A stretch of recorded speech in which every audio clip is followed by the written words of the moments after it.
Hey guys, how you doing? This is William Myers back out here with my son Connor. He's going to be doing some nets today. We're actually going to be weaving nets with a net needle and a net gauge, and that's what we're going to be showing you guys today. Actually, this video is showing you the tools that we're going to be using, and in the next video we're going to go through weaving techniques, and he's going to be learning along with you guys, so stay tuned. Alright, so in the previous video, I'll go ahead and leave a link to that like right around here somewhere. A video I did probably a couple years ago now, actually, to be honest with you. We showed you guys how to hand tie nets just with basic knots, you know. And again, that video will be like over, probably over here somewhere.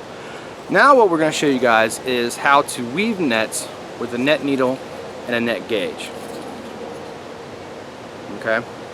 And you know, if anybody that's seen the previous video that I literally just did was on the Mini Aurora from Bark River Knives, and in there I kind of carved a real quick net needle, and I liked it. It was okay, but I just sat at the house and took my time. You know, when you're on camera doing reviews and stuff like that, you kind of want to hurry. But you know, I sat at my house and literally within a half hour, you know, kind of got this a lot better in my mind. And this is my net gauge. And the reason why I carve it like this, one is I want enough up here, enough purchase up here to be comfortable and be able to work on this surface up here. Plus, it's long enough that I can put a couple loops on it if I want to, and then slide out, and then I'll have a row, move on, etc. You might not know what I'm talking about right now, but just stay tuned. We're getting to that part. So, the reason why I do it like this is because, again, I want all my tools to do many things. You know, this net needle, it is also, you know, a cordage carrier, you know, etc., etc. This net gauge, whoa, if I don't drop it. Daddy, how do you make a net with a net gauge? I'm going to show you. Alright, so the net gauge, I built it this way because, one, it could kind of double as a measuring device, you know, not just for nets, for other things as well.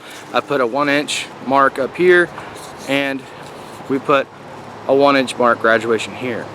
Now the gauge itself, again, is in 1-inch graduations. So, you know, 1 inch, 1 inch, 1 inch.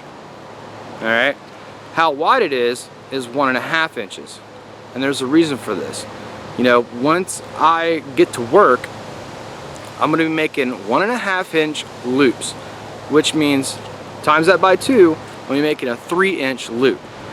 A 3-inch hole in my net, basically. My holes for my net will be 3 inches wide. So if I'm making a 1.5 inch loop, the second time around is making the hole for my net, and that's going to be 3 inches. And one of the reasons why that is because of your net needle is going to dictate that. Okay, so that's about right. That's actually scary small. It's pretty much perfect right there. Your net needle cannot be bigger than your net gauge. In fact, your net gauge needs to be almost double the size of your net needle, and that's pushing it. That's pushing it. But I wanted a 1.5 inch hole for, or one. I'm sorry. I wanted a 1.5 inch loop to create a 3-inch hole, and so this is what we come up with. And the reason why this is rounded over here is just simply for comfort. For working, because I'm going to be working with this thing to make a good 6, 7 foot, 9 foot gill net or something like that. You're going to be working pretty much all day tying knots. You don't want this big sharp square corner digging into you all day long. It doesn't sound like that big of a deal, does it? It really is. It does make a difference. You know, this thing digging into your freaking pinky all day long, etc., etc. You know, it doesn't really sound like that big of a deal, but it really is. It makes all the difference in the world just for comfort, just to have it rounded off right here. Alright guys, so the last thing we're going to be using today is a roll of number 9 bank line. Alright, you get to see why this stuff is so useful. I mean, there is, I can't even tell you how many linear foot it is. I have to look it up. I get this stuff from Memphis Net and Twine. You can also pick this up from my Amazon store at www.mantisoutdoorsllc.com/shop, and this will be in there. I have 36, 72, and number 9 and number 12, I believe. in the shop right now, along with some paracord and blah blah blah. So, you know, if you guys want to pick it up through me, thanks, appreciate it. Help support me and the channel. So we're going to be using some number 9 bank line, and we're also going to be using some number 72 bank line. I'll get that right now. Alright guys, so this is the number 72 right here. And I love this stuff, and I pack this stuff because, one, it's pretty much like a buddy of mine, Jimmy Burley, told me once, this stuff is like pretty much instant bowstring, and he's correct. You know, you just string this up, most arrows just knock right up to it. You know, like number 36 or something like that, you're gonna have to do something, you know, some twists around the cordage itself to actually make the arrow knock up. But that's beside the point. This number 72 is also good because once you start spinning this to break it down, it's basically just 3 pieces of number 36. So it's very useful. More useful than just regular cordage because it has so many versatile uses that helps you cheat time basically. Except if you're talking about, you know, breaking it down for lesser cordage, because then it does take a little bit of time to do that. But this is number 72 and this is number 9, so you can see the difference there. It's a really big difference there. And what the 72 is going to be is our head rope and our toe rope. So you got 2 ropes, a head rope and a toe rope, and then your net, you build your net in between.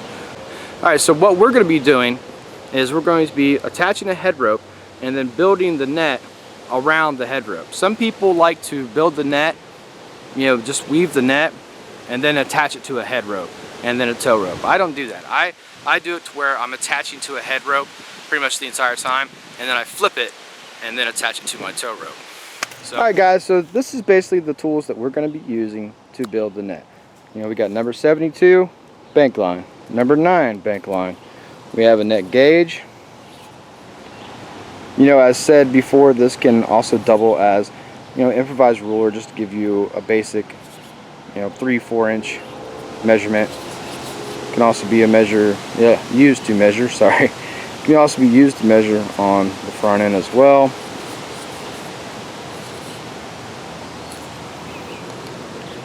And the net needle itself. And these are very easy to load. I'll be showing that in the next video. You know guys, these net gauges and these net needles, both of them can be purchased. So if you don't think that you're going to be able to carve one of these out yourself, you don't really have to. They are sold in a variety of different shapes and sizes, and they are very inexpensive. These do not cost very much at all. So, you know, don't get discouraged if you don't think you're going to be able to carve one of these. You know, heck, you know, a net gauge could be anything from a ruler, an old ruler that you don't want anymore, a wooden one, carve it down on the side so it's more comfortable, and there you go, you're off. You know, and like I said, these can be purchased, and I'm going to leave some links to where they can be purchased, and hopefully by the time this video airs, I'll have a bunch of these net needles and net gauges in the Amazon store at mantisoutdoors.com. We just like to make our own. Yeah, we like to make our own, huh? Yeah. That's okay though. You don't have to make one. You can just buy it. Okay, buddy. Alright guys, well, this has just been a really quick video showing you the tools that we're going to be using in the next video. You know, just get you familiar with what they are and what they do. And in the next video, we're actually going to be showing you putting these tools to use and what they can make. So I hope you guys enjoyed this video, and we'll see you out in the woods.